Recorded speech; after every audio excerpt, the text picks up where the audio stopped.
Hey you, it's me, Charlotte, and welcome to my channel. And may I say, you're in the top 1% for clicking on this video, so good job, keep up the good work.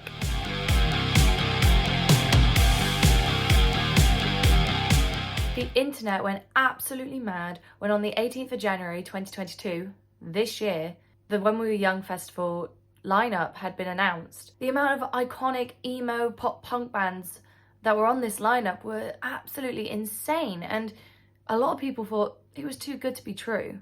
And it kind of was. The acts included My Chemical Romance, Paramore, who had been on hiatus since 2018, and this would be their first show back, A Day to Remember, Avril Lavigne, and Bring Me the Horizon. Not only that, there was about 30 more high-profile bands on this lineup for us older emos. This led to a huge speculation on whether this was actually real or if it would even be a success. They tried to pack this into one day originally, and everyone thought, how on earth are we going to see that many bands in such a small space of time? Luckily, there was a second and third day added later on down the line.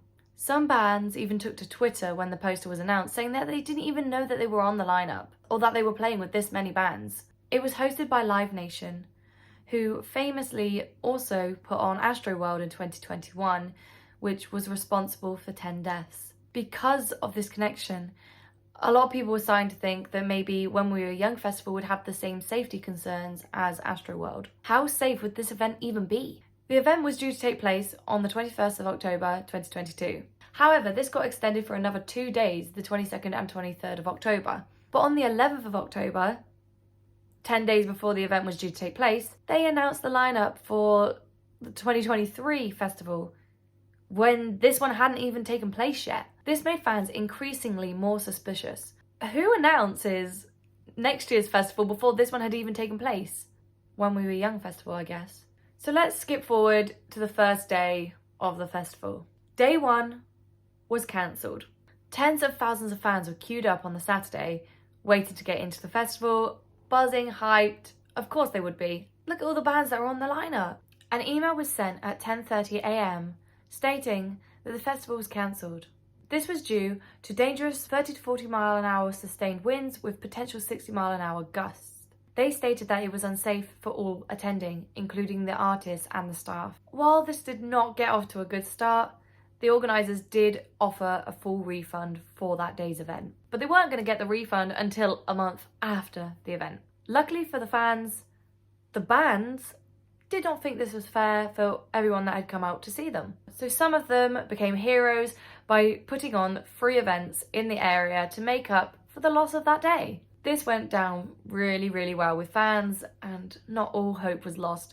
At least the bands were there. However, even though this was a great idea from the bands, the Strat Hotel Casino got so crowded with fans. People were climbing all over the giant roulette wheel as well as the slot machines just to get a better view.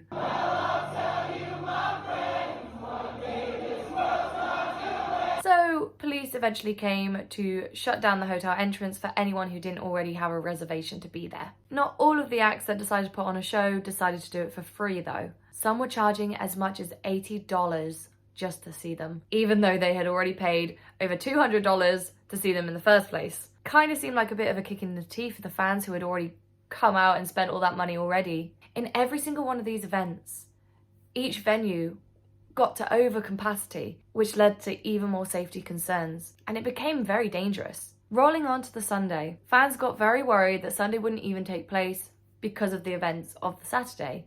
People started thinking this was a scam, that this wasn't actually real. People started to think they were robbed of their money, and I can't blame them. It even got nicknamed the Emo Fire Festival, which is named after the absolute disaster, which was Fire Festival. In Fire Festival, it didn't even happen, and there was so much chaos. Maybe I should make a video on what actually happened at Fire Festival. Let me know in the comments if you want me to do that, or if there's any other festivals that you want me to cover. But guess what? Sunday actually happened.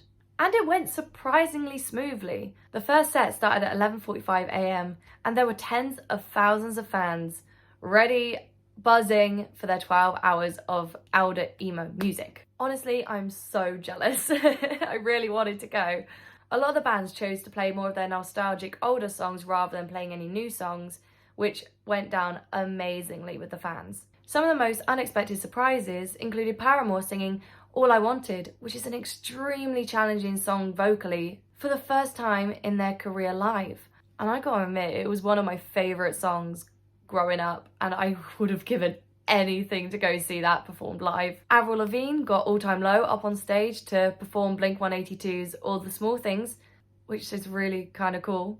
And fans got treated to the original version of King for a Day by Pierce the Veil and Kellin Quinn, who were both at the event. Despite it all going well, there were a few downfalls from the perspective of the fans, which is kind of to be expected on a first festival. You know, they've got to work out all those like finer details later on. Hopefully they'll overcome all of this next year, but we'll see. Merch stands became completely overcrowded with people trying to climb all over each other, barge people out the way. Not great. And there were quite a few sound issues on stage. Sometimes the music would cut out, people at the back couldn't hear it. Luckily, the fans all bounded together and the people at the front were singing the song so loud so the people at the back could sing along with them, which is kind of wholesome, I've got to admit. Overall, minus the issues, it seemed like a success. Yes, they didn't have the first day, but luckily they had 2 more days to fall back on. The sound issues, it's just sound issues. They can work that out later on down the line. The lineup for next year is already announced, and it includes bands such as Green Day, Blink-182, 30 Seconds to Mars, The Offspring, Sum 41, Simple Plan. It seems amazing, and unfortunately, the tickets have already completely sold out. If you still want to go, you can sign up for the waiting list. You just go to their website, put in your details, and if some tickets come up, they'll give you the ticket straight away. I don't know if it's still possible to go. I've signed up for the waiting list, so I'll keep you updated on whether I can actually go or not. Let me know in the comments whether you're going next year or if there's any festivals that you want to go to or you want me to cover. If you want to see some more festival drama, click here. There's a video that is perfect for you. Or subscribe if you want to see more of this sort of content and keep up to date with everything else that's going on. And make sure you like that video because that helps me out. I'll see you on the next video. See ya!